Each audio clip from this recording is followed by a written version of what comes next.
How do you get what you want using words? In ancient Greece, Aristotle set out to find the answer.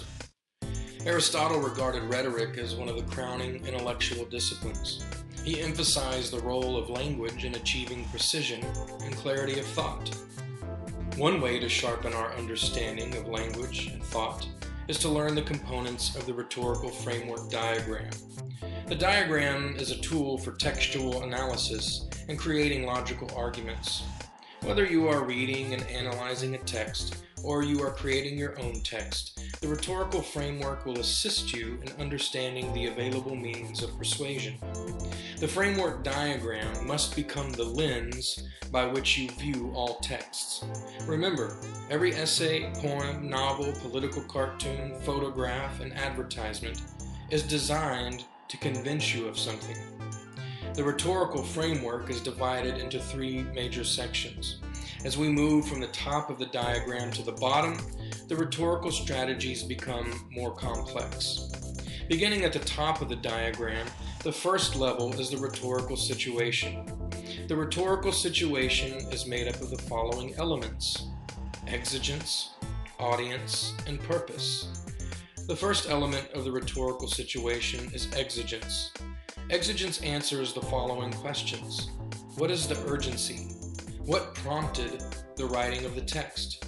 For example, in Martin Luther King Jr.'s letter from Birmingham jail, King is prompted to respond to a letter written by 8 clergymen who criticized his protest efforts in Birmingham. The second element of the rhetorical situation is audience. The audience is the person or persons or group for whom a writer writes. For example, Lou Gehrig's farewell speech targeted his fellow ball players, his fans, and baseball fans in general. The third element of the rhetorical situation is purpose. What is the goal of the text? What is the writer or speaker attempting to achieve? For example, in Sojourner Truth's Ain't I a Woman speech, she states, "That man over there says that women need to be helped into carriages and lifted over ditches and to have the best places everywhere. Nobody ever helps me into carriages or over mud puddles or gives me any best place. And ain't I a woman? Look at me. Look at my arm. I have plowed and planted and gathered into barns, and no man could heed me. And ain't I a woman? I could work as much and eat as much as a man when I could get it, and bear the lash as well. And ain't I a woman?" Sojourner Truth, her purpose of the speech is to persuade the audience of women's rights. Her purpose was to convince the audience that women and men are equal and both deserve equal rights. Moving down to the second level of the rhetorical framework diagram, we arrive at the rhetorical appeals. The three rhetorical appeals are logos, ethos, and pathos. Logos appeals to evidence. For example, evidence can come from charts, graphs, and statistics. Also, the presentation of facts and the structure of the text is powerful in persuading the audience. For example, President Obama made the following logical appeal in the 2015 State of the Union address. "But tonight, we turn the page. Tonight, after a breakthrough year for America, our economy is growing and creating jobs at the fastest pace since 1999.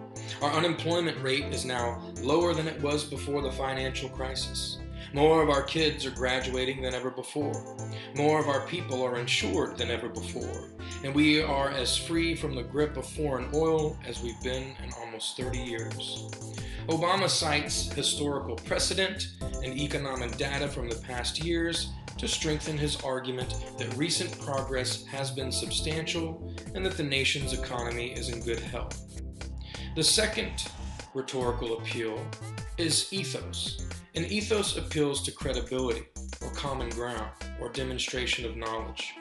For example, in King George VI's speech declaring war with Germany, he states, "I send this message, spoken with the same depth of feeling for each one of you, as if I were able to cross your threshold and speak to you myself."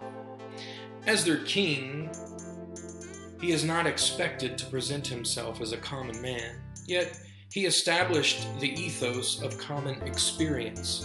He uses the pronoun we to speak as one of his people, establishing credibility through common ground. The third and final rhetorical appeal is pathos. And pathos appeals to emotions through descriptive, concrete language, shaping appeals. In our image-driven culture, pathos is the most powerful appeal.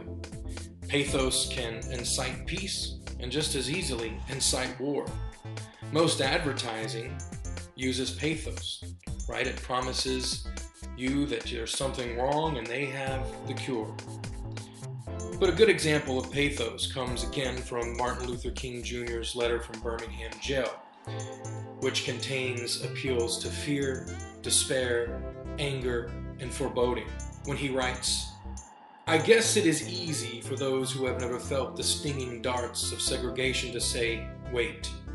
But when you have seen vicious mobs lynch your mothers and fathers at will, and drown your sisters and brothers at whim, when you are harried by day and haunted by night by the fact that you are a Negro living constantly in tiptoe stance, never knowing what to expect next, and plagued with inner fears and outer resentments, when you are forever fighting a degenerating sense of nobodiness, then you will understand why we find it difficult to wait."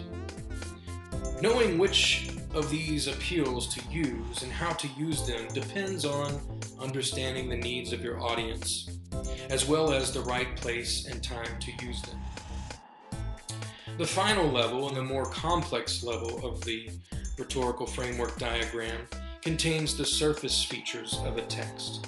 Analyzing the surface level features means understanding why an author chose certain textual features and how those features will appeal to and persuade the audience. The elements of the surface level features are as follows: organization, structure, form. Next is diction. Diction is what types of words are used and repeated. The next surface level feature is syntax. How is the sentence structured? What is the arrangement of words and sentences in a text? Is it a periodic sentence? A cumulative sentence? The next surface level feature is imagery. How is the imagery created? What are its parts?